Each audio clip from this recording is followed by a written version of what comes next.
कि 12 लोग मर गए एक एक्साइज कांस्टेबल रिक्रूटमेंट एग्जाम की भर्ती हो रही थी झारखंड में। बहुत ही दुखद है ये कि इस एक्साइज कांस्टेबल के एग्जामिनेशन के लिए, टेस्ट के लिए 10 किलोमीटर की रेस रखी गई थी और उसमें 12 और उसके बाद एक और लेडी की भी डेथ हुई है बाद में, तो 13 लोगों की डेथ हो गई। जिसमें कि झारखंड के चीफ मिनिस्टर का कहना यह है कि जो कोविड वैक्सीन लगी थी उसका ये एक साइड इफेक्ट है, जो कि इतने सारे यंग लोग इस तरीके से मर रहे हैं। हर एक न्यूज़पेपर में लिखा हुआ है, हिंदुस्तान टाइम्स भी कह रहा है, टाइम्स ऑफ इंडिया बता रहा है। ये बात तो हम सब लोग जानते हैं कि जब भी कोई पुलिस या फिर आर्मी की भर्ती इस तरीके की होती है, उसके लिए हमारे देश के जो युवा हैं वो कितनी मेहनत करते हैं। रोज सुबह 4 बजे उठ के प्रैक्टिस करते हैं दौड़ने की और फिजिकल एक्सरसाइज करते हैं ताकि वो उन पैरामीटर्स पे खड़े उतरें जो कि टेस्ट में रखे गए हैं। तो आखिर ऐसा क्या हो सकता है कि यहाँ पर वही यूथ इस कदर फेल हो गया कि यहाँ तक की डेथ भी हो गई? क्या वो लोगों ने प्रैक्टिस नहीं की थी? सवाल बहुत सारे हैं। जांच के आदेश दिए जा चुके हैं सरकार की तरफ से और पुलिस का कहना यह है कि जो यूथ है उनकी जो डेथ हुई है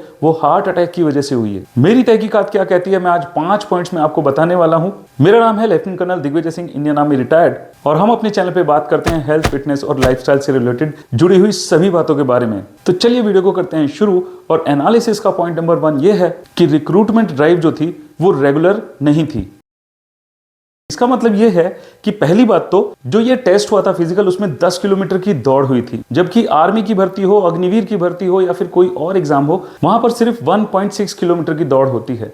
और ये टेस्ट में 10 किलोमीटर का जो दौड़ना था वो 60 मिनट में कंप्लीट करना था। वैसे देखा जाए तो 10 किलोमीटर 60 मिनट में आमतौर पे एक जो हेल्दी और फिट युवा लड़का है वो आसानी से कर जाएगा। लेकिन और क्या रीजंस हो सकते हैं? इससे पहली जो रिक्रूटमेंट ड्राइव हुई थी झारखंड में सन 2000 में, 2000 के बाद बीच में 1-2 बार शुरू करने की कोशिश करी गई थी रिक्रूटमेंट, लेकिन वो नहीं हुई थी। तो ये भी एक रीजन हो सकता है कि जो लड़के भर्ती के लिए आए थे उन्हें इस बात का अंदाजा नहीं था कि किस टाइप का टेस्ट होने वाला है। एनालिसिस में पॉइंट नंबर 2 निकल के आया है इनएडिक्वेट मेडिकल स्क्रीनिंग। इसका मतलब दोस्तों ये हुआ कि जब वो टेस्ट स्टार्ट होने वाला था उससे पहले जितने भी कैंडिडेट भाग लेने वाले थे, दौड़ने के लिए तैयार थे, उनकी मेडिकल स्क्रीनिंग नहीं हुई, उनका मेडिकल चेकअप नहीं हुआ कि क्या वो इस दौड़ को लगाने के लिए मेडिकली फिट हैं, क्या किसी का बीपी वगैरह हाई तो नहीं है, या किसी का पल्स रेट तो ऊपर या नीचे नहीं है। हो सकता है कि बहुत से कैंडिडेट्स फिजिकली कैपेबल ही नहीं थे या फिर मेडिकली फिट नहीं थे 10 किलोमीटर को दौड़ने के लिए।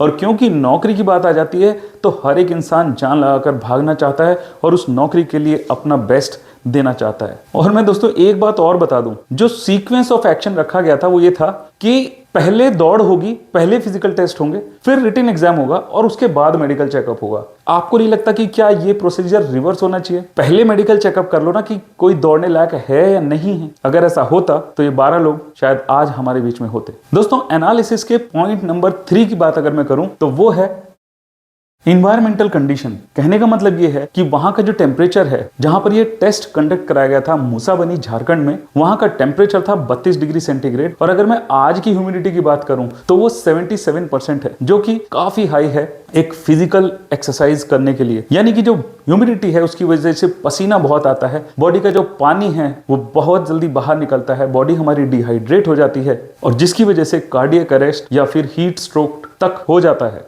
एनालिसिस का पॉइंट नंबर 4 ये है कि lack of immediate medical tension.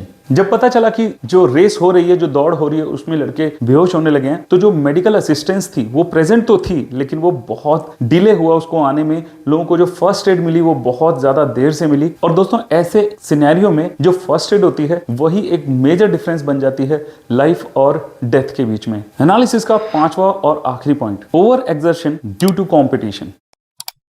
दोस्तों जब कंपटीशन की बात आती है कि इतने सारे लोग भाग रहे हैं और कुछ ही लोगों को सेलेक्ट होना है, तो हर एक इंडिविजुअल के ऊपर प्रेशर रहता है to perform beyond his physical limits. ऐसे में हम लोग अपने जो फिजिकल साइंस है, जो बॉडी के साइंस हैं, उसे हम इग्नोर करने लगते हैं। इसलिए मेरी आप सभी लोगों से रिक्वेस्ट है, एक काइंड ऑफ रिमाइंडर है कि अगर आप अपनी फिटनेस जर्नी पर जा रहे हैं तो उसे बहुत ज्यादा एक्सट्रीम पर लेकर ना जाएं। फोकस ये रहना चाहिए कि आपको ओवरऑल फिटनेस अपनी मेंटेन रखनी है। और बस यही इस चैनल का एम भी है, respect your body's limits and know when to push yourself. मिलता हूं अगले वीडियो में, तब तक के लिए जय हिंद।